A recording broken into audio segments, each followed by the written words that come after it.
Hello again and welcome to day 15 of our Advent devotional series. I'm going to place my star number 15 on the nativity scene for today.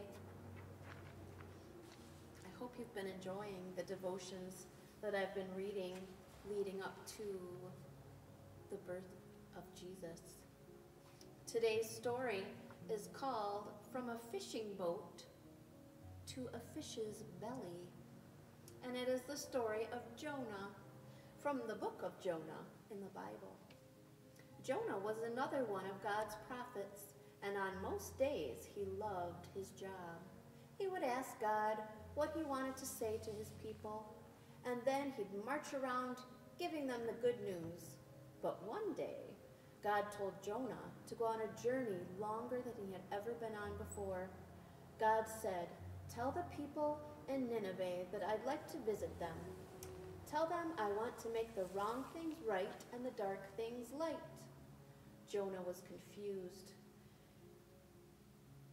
He had grown up thinking of the people of Nineveh as bad people.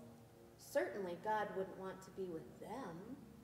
So Jonah decided to go his own way. He looked at a map and saw that Nineveh was way off to the right. So Jonah decided, if Nineveh is right, then I'll go left.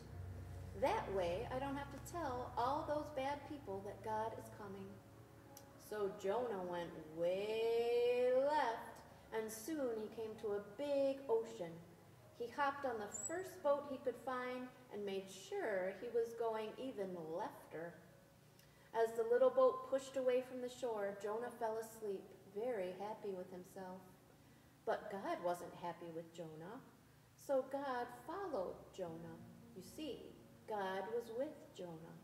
Even when Jonah didn't listen to God, even when Jonah went the wrong way, even when Jonah hated the people God loved, God was with him.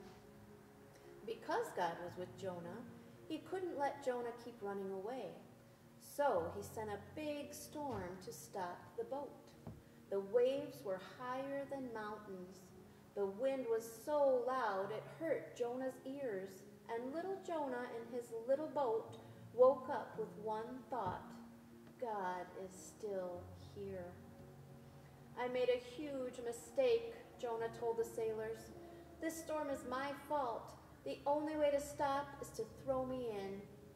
The sailors weren't so sure, but the waves kept getting bigger, and the wind kept getting louder, so they finally agreed.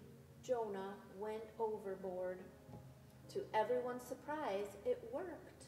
The waves stopped. The wind was silent. That was good news for the sailors. Jonah, on the other hand, thought he was going to die, but God was still with Jonah. And God sent a giant fish after Jonah. The fish swallowed Jonah, without chewing on him, of course. And suddenly, Jonah could take a breath. He looked around this warm, dark, stinky place and realized he was safe, even if he was in a fish's belly, which we can all agree is a pretty icky place to be.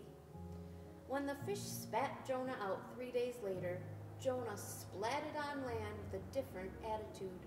"I'll go to Nineveh," he said, "and tell everyone there that God wants to be with them." You see, Jonah had done a lot of thinking in that dark, soggy fish belly. He was learning that God wasn't just coming to be with Abraham's children's children. No, God was planning to come to all sorts of people, whether they looked like Jonah or not, whether Jonah thought they were good people or not. So, when Jonah got to Nineveh, he preached a message I think you know. Like me, you need God, but he seems far away. And the people of Nineveh began to hope and to pray, "God, will you come back to stay?" You see how our poem is starting to change a little bit each day? To pay attention to that, because it will keep changing as we go on. And today's block has Jonah's whale, or Jonah's big fish, to represent the story of Jonah in the belly of the fish and how God was with him. I hope you'll come back tomorrow to see what happens next.